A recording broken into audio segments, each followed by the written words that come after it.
Hi guys, welcome to season 1 of Biohack-it. We're gonna get really raw, we're gonna get real, really diving into topics that made me who I am today. Female entrepreneurship, being a female founder, psychedelics, plant medicine, health and wellness and biohacking, and even talk about some current affairs. I think women tend to shy away from these hard conversations, but we're gonna bring them to the front.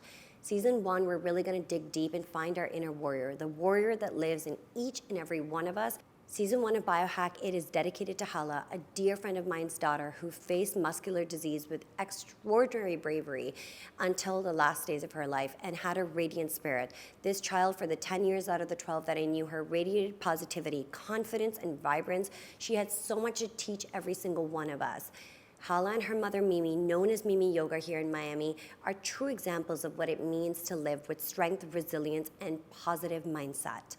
Hala's life was a lesson in living with authenticity and embracing our individuality. Her story, full of courage and positivity, is a guiding light for our journey this season. A portion of all proceeds will be donated to Mia's Miracle, a registered 501c. Our website is www.biohack-it.com, and our YouTube is biohack-it. Thank you so much for supporting our journey and to celebrating such an incredible life, an amazing little warrior, Hala. So thank you for coming along and supporting us, and I can't wait to evolve with you, teach you, and us all grow together and learn from one another. Hi guys, so welcome to episode 1 of Biohack-it, and I'm so excited to kickstart season 1, episode 1 with nobody else but Whitney Tingle, co-founder and co-CEO of Sakara Life, a business built on health, nutrition, and a company based on the science of the microbiome and the core philosophy that food is medicine, something that I live by and something that is core and to the biohacking community. So Whitney, thank you so much for joining. Your journey has been so aspirational, watching you as a founder over the last decade. Sakara Life came around when there were no wellness brands almost in the space, and eating clean and that to delivery was never heard of. Whitney has dealt with a lot of her own personal health issues, which essentially brought her to start the brand, from chronic burnout to experiencing a lot of inflammation to having skin issues because of that. She tried everything from Ayurvedic to Accutane, but then it brought her and led her to understand and share with all of us that your health really starts in your gut. Your microbiome plays such a big role on the health of your skin and your overall wellness, and therefore the idea of Sakara Life was born. So Whitney, thank you so much for joining me and doing this with me. Oh, well, first, thank you for having me. So excited for this podcast that you're launching and excited to be here. But yeah, we started over 10 years ago, which is just crazy to say, and thinking back to those early days. But my time on Wall Street was short. It was just only a couple of years, but in that time, I really felt just how stressful that work environment is. And I'll say, I think just about any work environment like that, especially in New York City, takes a toll on your physical health. I mean, we're all hustling our butts off. And what it looked like for me was being part of this culture. I was working at Merrill Lynch, and there's a strong drinking culture there. At least there was. This was over 10 years ago, right? And I think that the culture around drinking is changing, but then it was you'd go out after work drinking every single night of the week. And my bosses would put back 9 Heinekens on a Tuesday, and that was normal. And along with the alcohol, you're eating fried foods and, it just sugar. And out in the office, they're giving you lunch and learns and free pizza Fridays and using these rich, tasty foods in order to keep you in the office and keep you working. And what happened for me was I put on a fast 15 pounds, and the cystic acne that I'd battled with since, I was a teenager was really at an all-time worst. Just big, red, painful cysts all over my face. And I wanted to say, I couldn't think of a better person to start Biohack-it with than yourself, because everything starts with the gut. It does. Everything. It's the epicenter of your health. And when we don't take care of that, there are 38 trillion bacteria that live, microorganisms that live in there. it wreaks havoc across everything in your life. Yeah, but I didn't know that in this time 10 years ago. I mean, Right. the conversation around the gut microbiome was really just starting in its nascency at that point. And so I had been on this crazy journey of really, I didn't realize I was destroying my gut trying to cure my acne. So I went to all of these different dermatologists, and they used the tools that they had in their toolkit to help me, which was mega rounds of antibiotics. I think still today, if you go to a dermatologist, their kind of like first line of action is to give you even topical antibiotics.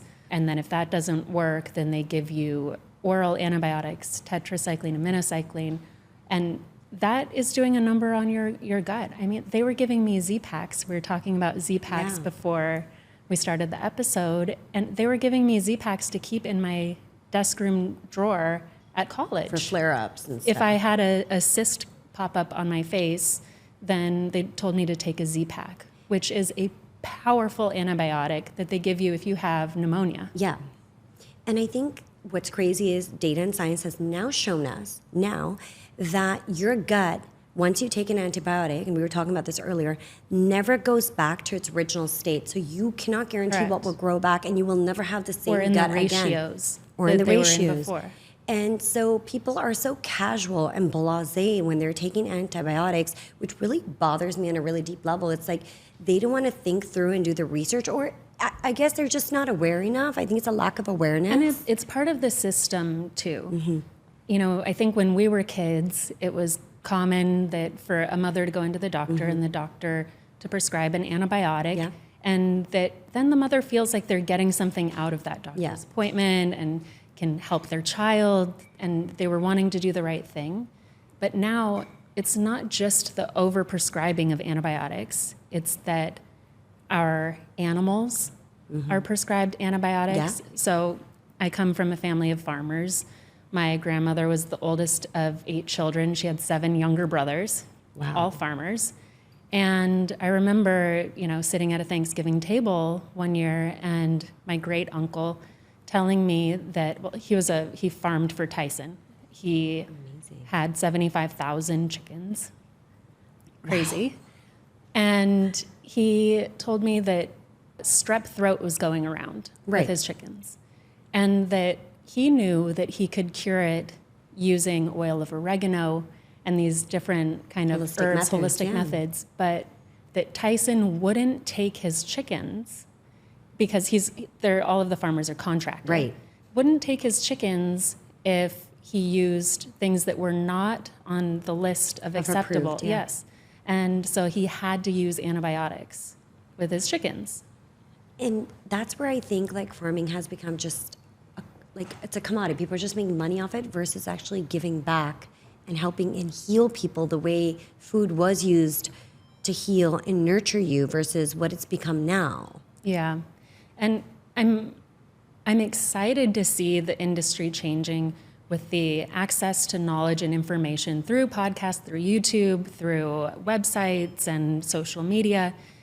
The level of awareness around these topics is growing, and so the consumer demand is changing, and people do want, you know, free range and antibiotic free meats and chicken, but you know, we've gone through many years of not having those levels of standards, so we're consuming antibiotics that are prescribed to us, antibiotics through our animal protein sources, through our water.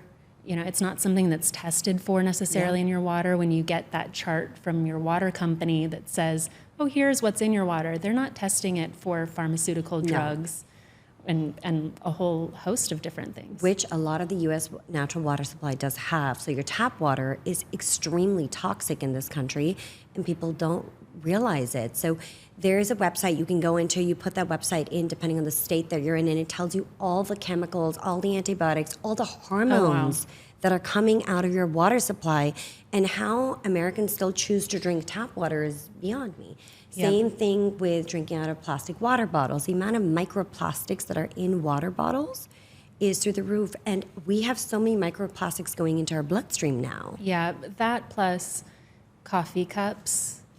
You know, they look like they're paper cups, but they're lined with plastic. Exactly. That's what keeps the hot liquid in it. Right. And so at Sakara, we use plastic containers, PET. It's actually our PET, recycled PET plastic. So it's already had a life.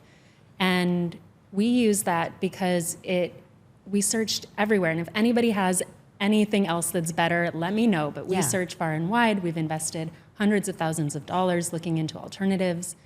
And we haven't been able to find anything that is as sturdy and stable, that keeps the food fresh, and that is as sustainable.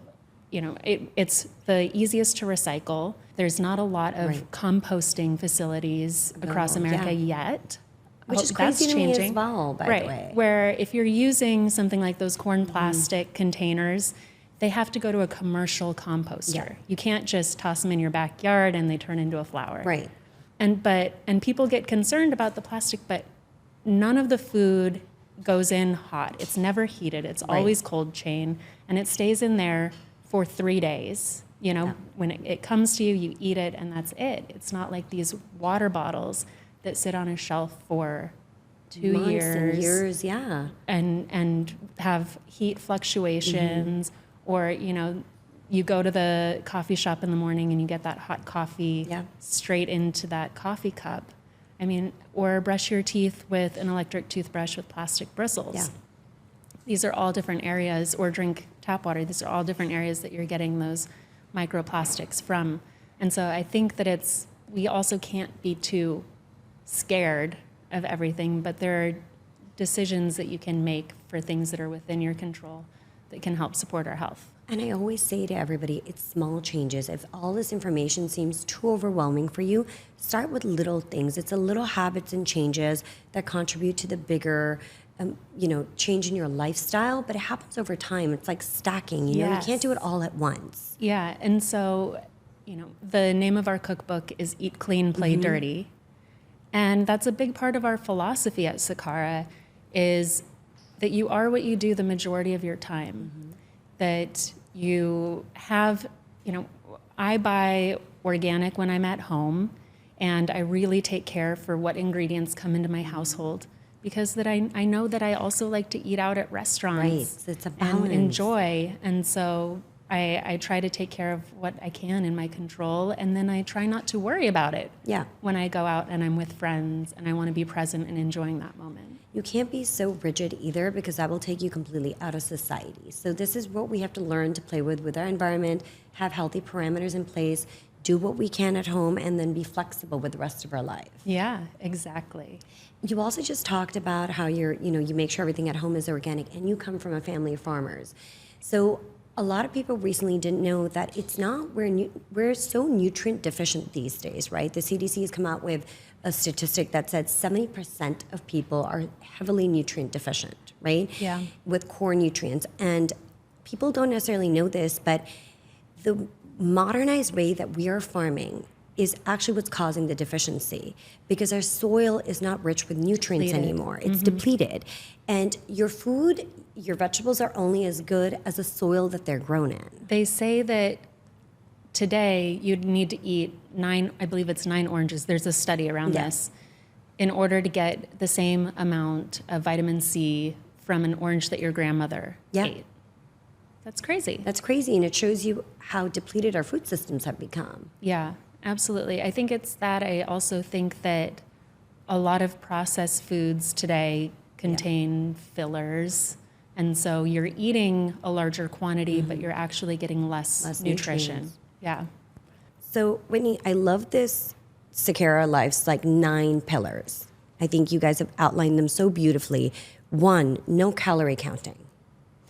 Yeah, basically food is more than a sum of its parts. Right. That's where it starts. And we use calories, we call out calories, because so many people do come to us for weight loss, but really insert any macronutrient there, that you can't just break down food into fat, carbs, protein, fiber, that food is a food. Right.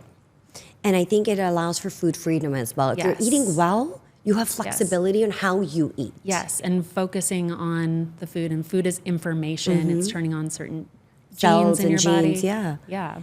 The second thing is plant-based protein. Right. So the next set of pillars do go more into the macros, or a bit more specifics into the food. Plant-based protein, getting healthy fats, Having enough water. having enough water-rich produce, so eating your water, getting sulfur-rich Yes. produce. And if you notice, all of these things, and eating the rainbow, so all of these things talk about what to do. We're not saying no meat or no dairy or no carbs, or, we're focused on what are you putting onto your plate? What are you getting into your body? Because like we said, certain processes are nutrient dependent. Yes. So we have to make sure you're getting those things in your body and on your plate. So, people might look at us and say, oh, they're a, quote, vegan meal delivery. No. Absolutely not. You can be a junk food vegan. Yeah. Or you could be a healthy, plant-based, basing your diet on plants, and still eat some animal protein. So it's really about getting that foundation. And once you get the healthy plant protein, the lots of different colors on your plate, the good fats, the sulfur-rich vegetables, water-rich produce, all onto your plate and into your body, then if you still want to eat, these other things, or have cupcake, a glass of wine, some French fries, that's okay, because you're getting the nutrition that your body needs in there first. This episode is all dedicated to biohacking your health and hacking your microbiome. And I couldn't think of a better partner to bring on than Paradise Farms, that teaches us to eat regeneratively, take care of our gut, take out inflammation, and really learn to support your local farmers. So guys, if you want to check out this amazing organization as well as this amazing place, check out www.paradisefarms.com. You can find them on Instagram as well as on their website. It's so important. When I think of Sakara Life, I think of it as a additive to my current, let's say my animal protein and stuff, but at least I'm getting a variety of the 178 different vegetables that we need in today's world. I'm not going to go shop for those. The average person's not doing that. On average, they're getting 12. The average American is getting 12 species of domesticated plants into their body each week. And out of those domesticated, a lot of them are not in season. So seasonal eating, which is something you guys also push, all your food is done seasonally. That's also so important. So I wanted to tell everybody here, in your words, why seasonal eating from a nutrition aspect is so terribly important nowadays. Well, it really comes down to the freshness and the nutrient density, wanting to eat food when it's at its peak ripeness. If it's having to travel long distances, then it's probably picked when it was less ripe. And then, things like tomatoes. A lot of people don't like tomatoes. They hate tomatoes. And it's because they're getting tomatoes that are shipped from another country, green, and then, sprayed here with a chemical that makes them actually turn red. But they're not a ripe, delicious, sun-ripened tomato. But when it is a delicious, sun-ripened tomato, it's really good. And so eating with seasons, it's great from that perspective. And then also getting the nutrients that your body needs throughout that season. Again, coming back to the pillars, it's about what is on your plate, not about what's not on your plate, and making sure you're getting those into your body. And one of your pillars obviously is sulfur-rich foods. Yes. So I wanted to talk about that as well. It's kind of a strange one. It's something a lot of people don't talk about, but it's foods that contain the sulforaphane compound, things in the cruciferous vegetable family, broccoli, cauliflower, cabbage, kale, Brussels sprouts, things that kind of have that stinky sulfur smell. And that sulfur is a nutrient that's important for the phase 2 of your liver detoxification. It's a precursor to glutathione, the master antioxidant in the body. And phase 2 of liver detoxification is really important because we have Well, for two reasons. One, we have so many toxins coming in through phase one these days. I mean, we're coffeeaholics as a culture. And whether you like it or not, I mean, your liver has to process and detox caffeine. Right. It just does. And it has to process and detox any pesticides that were sprayed on the coffee. Which is another big any conversation. mold that was through it.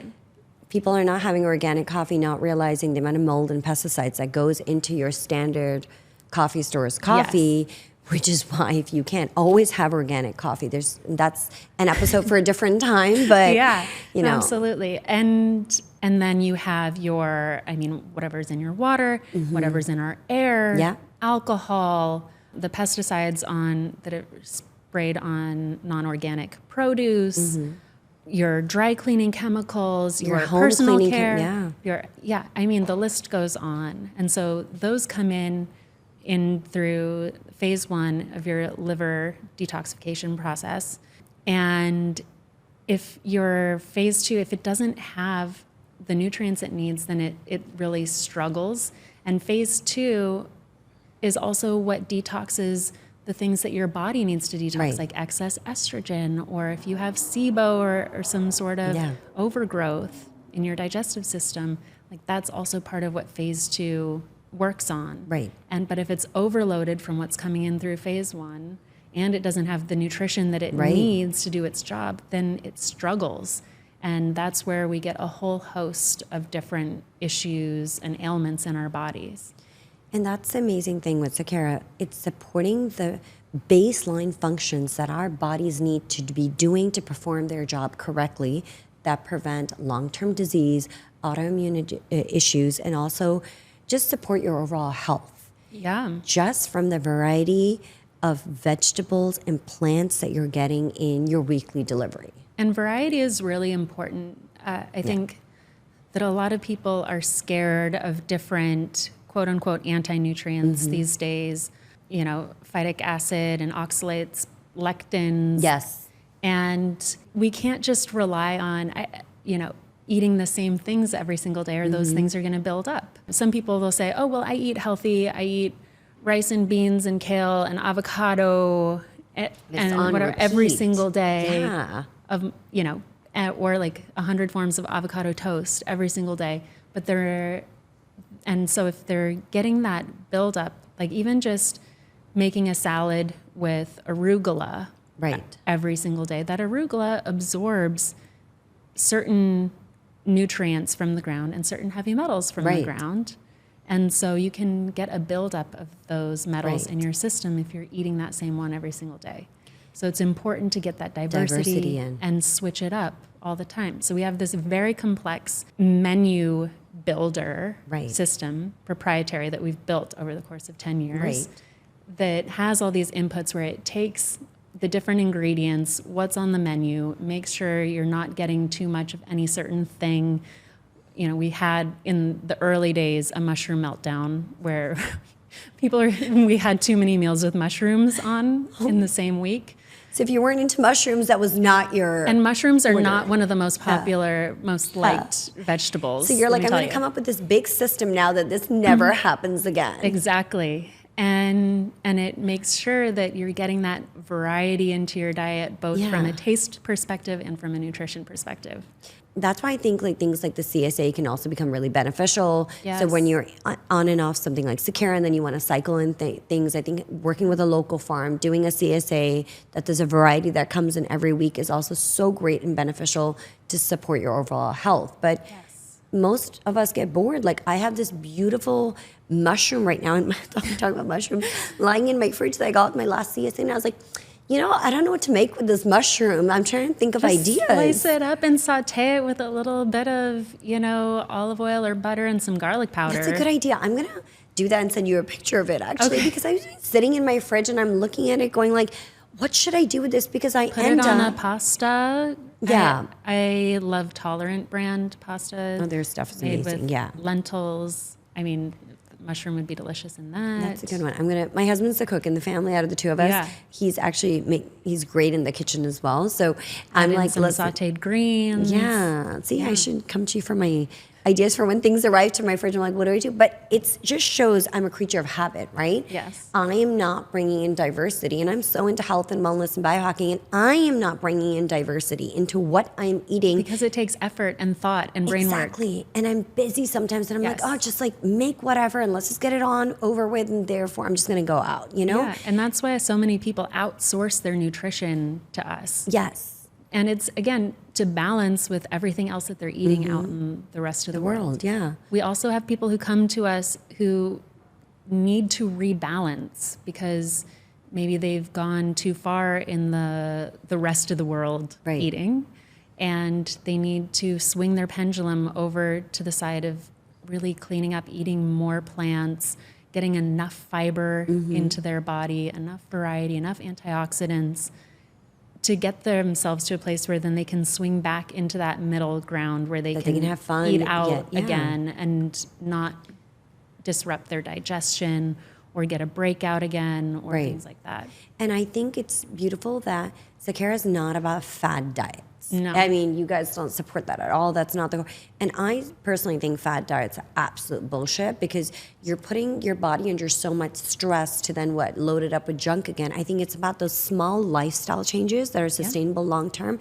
And Sakara allows you to do that because you're training your body, you're training your palate, you're helping your microbiome as you're doing this. So it's just a great option to have in your life. Yeah, and my hope is to one day become obsolete because people have learned how to eat this way and take care of themselves. I mean, that would be the ultimate goal, right? And for us to be there for convenience for people. But right now, a lot of people come wanting to learn more about health and nutrition and gut microbiome. And so it's great that we can help teach people and train them through their gut. Right. And actually encourage their taste buds to change and everything by giving them the food ready to eat on their plate. Ready to go. Yeah. And this is a beautiful thing about Sakara. When I think it was you, myself, and somebody else on a call once that we had, and you said how Sakara is that perfect complement to building your microbiome with other things already available that you might be consuming in terms of animal protein and other things. Yeah, we don't try and tell you that you need to be, a vegan or a vegetarian, or that you need to be a perfect eater in any certain way. What we know is that eating plants, organic plants, a diverse array of plant ingredients. So on Sakara, you're getting up to 170 different species, variety of plants in a week, that's going to support a healthy gut microbiome. Yeah. And the rest of the world out there wants you to eat bread, meat, cheese, coffee, and alcohol as your 5 major food groups. And so where are you getting those organic, healthy plants into your diet in a way that is convenient and delicious and easy? So that's really why we focus on plants, to help support that gut microbiome, to help support getting a vast array of nutrients into your body so that you can feel your best and not worry so much when you're out in the rest of the world that's pushing you all those other things to eat. And I think that's such a great option. And back in the day when you guys started 10 years ago, fresh food delivery was just not around. Oh, and people thought this was a ridiculous idea. Yeah, they were like, what are you guys doing? You're going to send us salads through the mail, healthy food through the mail? Like, people don't want healthy food delivered. They want pizza and Chinese food And delivered. I read somewhere that basically when you guys started, you were biking people their orders. Yeah, I know. It sounds really cute now, but it really wasn't. It was hustle. Sweaty. It was That's hard. the real startup life, though, that people don't want to talk about, right? People just want to get rich quick.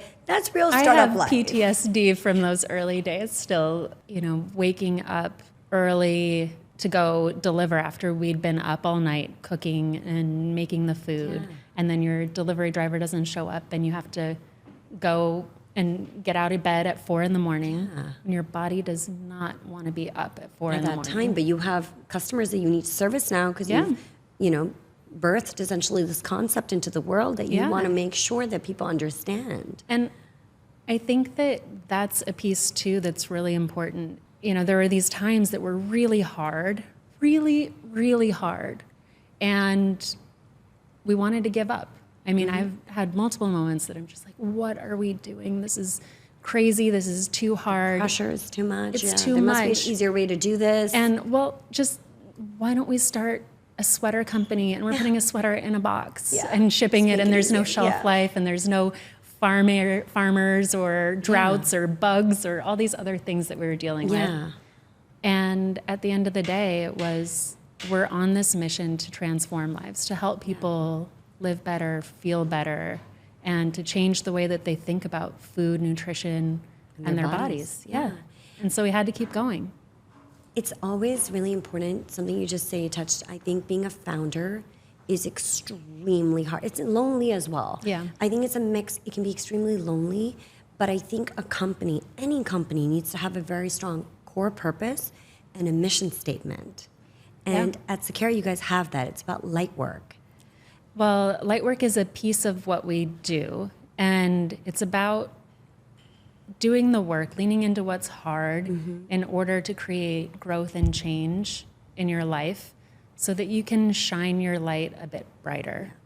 And so for us, it really does start with food as the foundation and your nutrition as the foundation, because like we just talked about, your gut microbiome is the epicenter of your health. If you don't, and it's nutrition based, if it's not getting the ingredients it needs, then it can't support the rest of the processes it controls. It doesn't have the ingredients to make the brain chemicals to help you feel better and feel happy. It doesn't have what it needs to make certain hormones that you need. So it's nutrition dependent. Fasting isn't going to get you there because, like we said, depleted. You need the raw ingredients to get you there, to create them. And so if you can get that foundation in your body where your processes, your bodily functions are functioning properly and at their best, then you're able to go out there and be your best, whether it's at work or in your relationships with your family. But if you're constantly tired and imbalanced and depleted, you can't be your best. I think it's really important to, as women, and this is another thing I was going to go into, being a founder, regardless, is a very difficult and hard journey, I think. But I think being a woman and being a founder, it's almost like doubling down in some ways, because there's so many expectations of you to still be the nucleus to some extent to your family, to raise, you have a beautiful three-year-old primary parent, but you have a beautiful 3-year-old son, you have so many roles and responsibilities there. Yet the world is not going to look at you and say, hey, and Whitney, you have to look good. Exactly. You have to be presentable a certain way. You have to carry yourself a certain way. Otherwise, they're like, oh, why'd she look like that? And the world is not going to take it easy on you because you're a mother, because you're also the founder of Sakara. Like, it's just not going to happen that way. No, so, it's hard. I was going to talk to you. How has that been over the last 10 years? Like this, when you really struggle with it, how do you balance it all? You don't. I think something always you have to be willing to ebb and flow and know that at certain times you're going to be leaning in more to your work and to being that boss. And at other times you need to be leaning in and being more with your family and being the mom. And so I'd say having an amazing team makes all the difference. Everything. Having a great partner. I mean, I don't think that we could have done this without each other, me and Danielle. And then having a really great team over the course of, since we started, we've had amazing people join the team. Amazing. Smart, ambitious, just good-hearted people that we've been able to trust and collaborate with to build a company to where it is today, to be a 9-figure business delivering nationwide and helping hundreds of thousands of people. A team is everything. I wanted to talk about Whitney's personal journey over the last decade. I think we just focus on the business side of somebody so much, but the business is the person. So I wanted to discuss and have you share with people your personal evolution of you as a person. I mean, I spent a good chunk of my 20s and now into my 30s building this business. And really this is, the main career that I've had. I think a lot of people don't spend over a decade of their lives in one job. And at one place.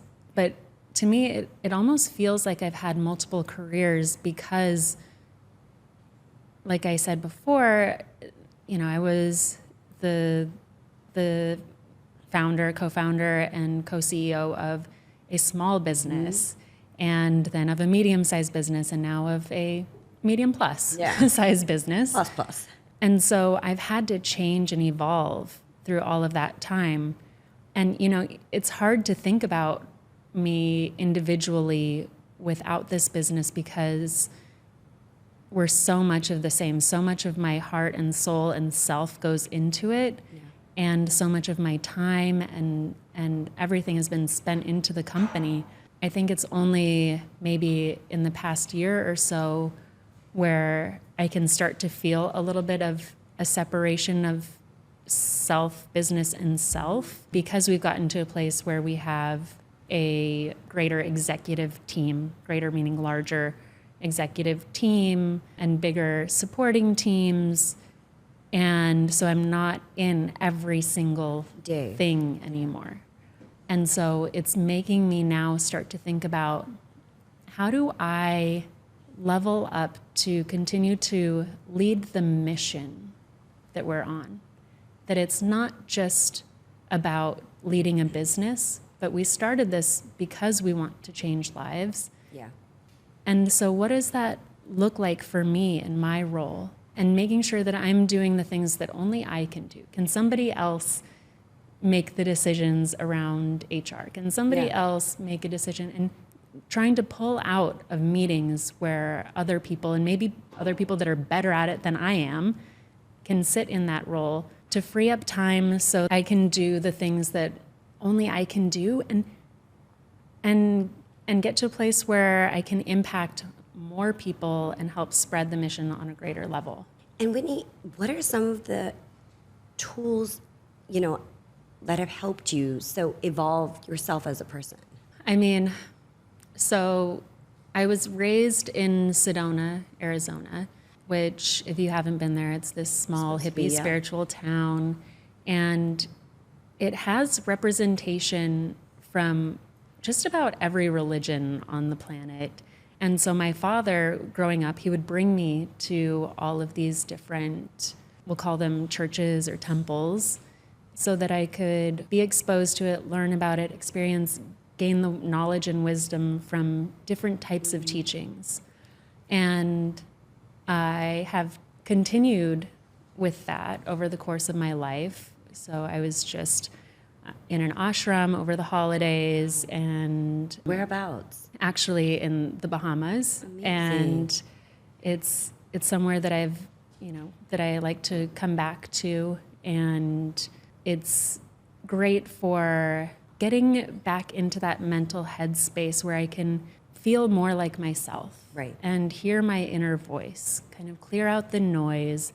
And the practices, I feel like, cultivate joy. So you do kirtan, and it's you're chanting in Sanskrit, but it's about worship, and you're singing these songs to feel love, right? Connection. It doesn't matter the religion that you follow. Totally. If you're Christian and singing songs about Jesus or whatever it is that you're singing about, and it's about feeling these feelings of gratitude and love. And so I enjoy doing these types of practices to have those moments where I can feel those emotions, because it's easy to get stuck in the day-to-day of thinking about what you don't have, or all the list of your to-dos, or what's not right in your life or your relationships.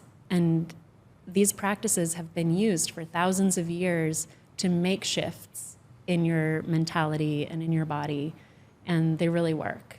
And just change your perception on how you're seeing things. And when you shift your perception on things, everything shifts around you. Yeah. It's almost like the universe will co-conspire to align things around you when you decide to change your frequency through where you put your thoughts. Yeah. And so being in the Bahamas, my son was with us. He's 3, and we got him a book. He wanted this book about sharks.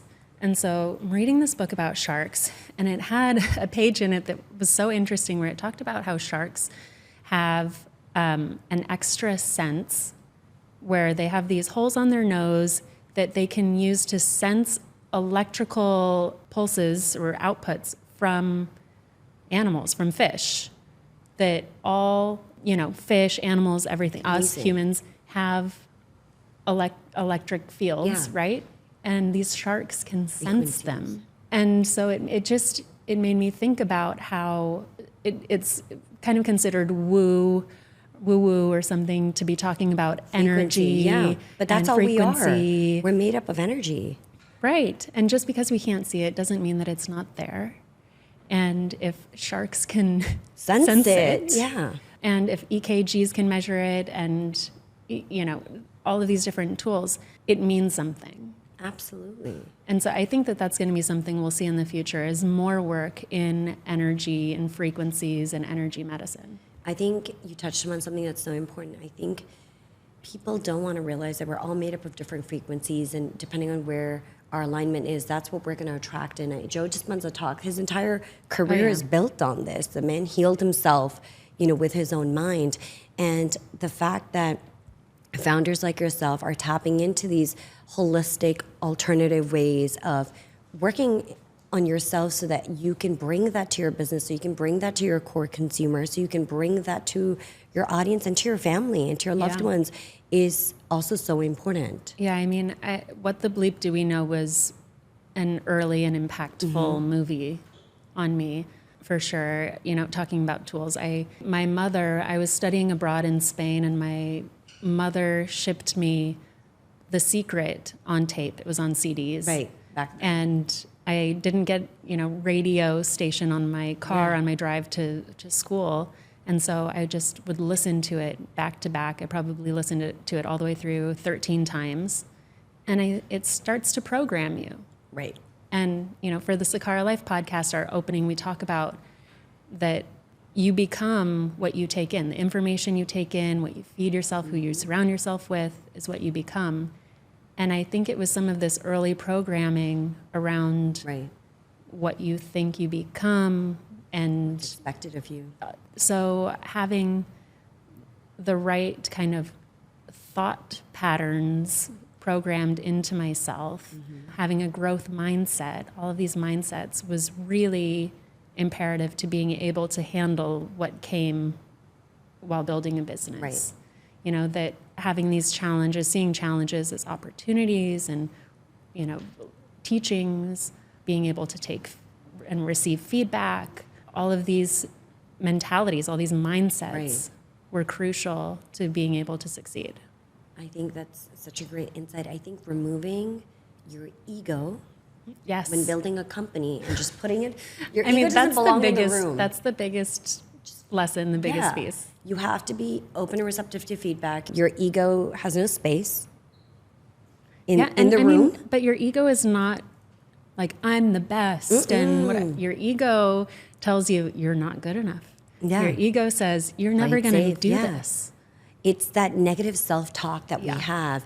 I wanted to come towards the end of the podcast with one question I'm going to be asking all my guests. You're my first, so I'm going to start with you. What is the one big lesson that Whitney has learned over the last decade that has set you up for success to become who you are today?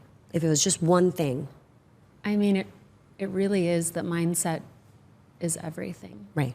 Because if you can have that mindset, then you can keep going when times get hard. Right. And I say that like 66% of success is just stamina. Yeah. I can't even tell you how many people have told us what you're building is stupid. No. Why are you naming it Sakara? People aren't even going to, people don't know how to spell it. How are they going to remember it? So many investors who just said, this can't scale, this can't grow, I don't know what you're doing, no, and just kept pushing it down. And giving us no's, and you have to be able to take that no and have the confidence and certainty inside to say, well, my yes is enough. Right. And keep going. And so I think that, yeah, having that mindset and coming back to it, reminding myself that This is why I'm here. yeah, this is why I'm here. This is what we're doing. This is my North Star.